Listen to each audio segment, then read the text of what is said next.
നല്ല ചട്ടിയിൽ കിടന്ന് പിടയ്ക്കണ മത്തി കണ്ടിട്ടില്ലേ എല്ലാവരും? ഇതാ ഞാനിന്ന് മീൻ വാങ്ങിക്കാൻ ചെന്ന സമയത്ത് എനിക്ക് അവിടെ മത്തി കണ്ട സമയത്ത് മത്തി പൊരിച്ചു കഴിക്കണം എന്ന് വല്ലാത്തൊരാഗ്രഹം.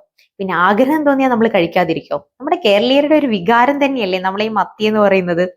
അപ്പൊ പിന്നെ എന്തായാലും വേണ്ടിയില്ല എന്ന് പറഞ്ഞു കുറച്ച് മത്തി വാങ്ങിച്ചു. അപ്പൊ നമുക്ക് ഈ മത്തി ഒന്ന് നന്നായി പൊരിച്ചെടുത്താലോ? നമ്മുടെ കുറച്ച് മത്തിയുള്ളൂ. ഈ മത്തിയെ നമുക്കൊന്ന് ക്ലീൻ ചെയ്തെടുത്താലോ? ഞാൻ കത്രിക ഉപയോഗിച്ചിട്ടാണ് ക്ലീൻ ചെയ്യുന്നത്. കത്രിക എന്ന സമയത്ത് എനിക്ക് വേഗം കഴിയും. കത്തി കൊണ്ട് മുറിച്ചെടുക്കാൻ കുറച്ചൊരു ബുദ്ധിമുട്ടാണ്.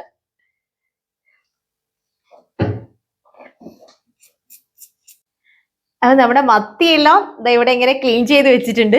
ഇനി ഈ മത്തിക്ക് നമുക്ക് നല്ല മേക്കപ്പ് എല്ലാം ഇട്ട് നമ്മുടെ ഈ കോസ്റ്റ്യൂം എല്ലാം ഒന്ന് ചേഞ്ച് ചെയ്ത് കൊടുത്താലോ?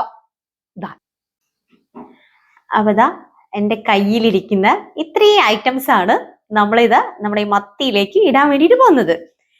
കുറച്ച് മഞ്ഞപ്പൊടി, കുറച്ച് ഗരം മസാല, കുറച്ച് കാശ്മീരി ചില്ലി, ആവശ്യത്തിന് ഉപ്പ്, കുറച്ച് മുളക് പൊടി. ഞാനൊരു ചെറുനാരങ്ങയുടെ പകുതി എടുത്തിട്ടുണ്ട്. അപ്പൊ ഇതും കൂടെ നമുക്ക് ഇതിലേക്ക് പിഴിയാം. കുറച്ച് ഇഞ്ചി, പച്ചമുളക്, വെളുത്തുള്ളി ചതച്ച് വെച്ചിട്ടുണ്ട്. അപ്പൊ ഇതും കൂടെ നമുക്ക് ഈ മത്തിയിലേക്ക് ഇട്ടെടുക്കാം. ഇനി ഇതെല്ലാം വെച്ച് നമുക്കൊന്ന് നന്നായി തിരുമ്മി യോജിപ്പിക്കാം.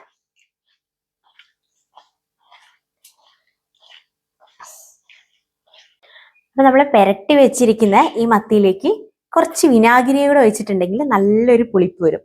അപ്പൊ കുറച്ച് വിനാഗിരിയും കൂടെ ഒഴിച്ച് നമുക്കിതൊരു 10 മിനിറ്റ് നമുക്കിവിടെ റെസ്റ്റ് ചെയ്യാൻ വെക്കാം. നമ്മുടെ മീൻ വറക്കാൻ വേണ്ടിയിട്ടുള്ള പാൻ വെച്ചിട്ടുണ്ട്. ഇനി അതിലേക്ക് നമുക്ക് കുറച്ച് വെളിച്ചെണ്ണ ഒഴിച്ചു കൊടുക്കാം.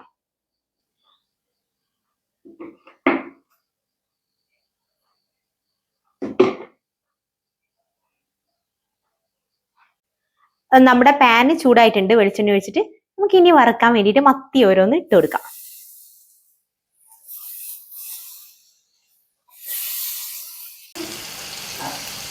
അപ്പൊ നമ്മുടെ മത്തി ഈ ഫ്രൈ പാനിൽ കിടന്ന് അങ്ങനെ പൊരിയുന്നുണ്ട്. ആ വെളുത്തുള്ളിയുടെ ഇഞ്ചിയുടെ ഒക്കെ സ്മെല്ല് ഇങ്ങനെ വരുന്നുണ്ട്. മത്തി ഒരു ഭാഗം നന്നായി മുരിഞ്ഞ് വന്ന സമയത്ത് ഞാൻ മറച്ചിട്ട് കൊടുത്തിട്ടുണ്ട്. ഇനി ഈ ഭാഗം കൂടെ ആയിട്ടുണ്ടെങ്കിൽ നമുക്ക് മത്തി വാങ്ങി വയ്ക്കാം. അപ്പം നമ്മുടെ മത്തിയുടെ 2 വശം നന്നായി മുരിഞ്ഞ് വന്നിട്ടുണ്ട്. ഇനി നമുക്കിതൊരു പാത്രത്തിലേക്ക് മാറ്റി വയ്ക്കാം. നമ്മുടെ മുരിഞ്ഞ മത്തി പൊരിച്ചത് ഇവിടെ റെഡി ആയിട്ടുണ്ട്. അപ്പോൾ നമുക്കിത് കൂട്ടി കുറച്ച് ചോറ് കഴിക്കാൻ പോവാണ് ഞങ്ങൾ. അപ്പം ഇനി അടുത്ത വീഡിയോസായിട്ട് നിങ്ങൾ വരുന്നതായിരിക്കും.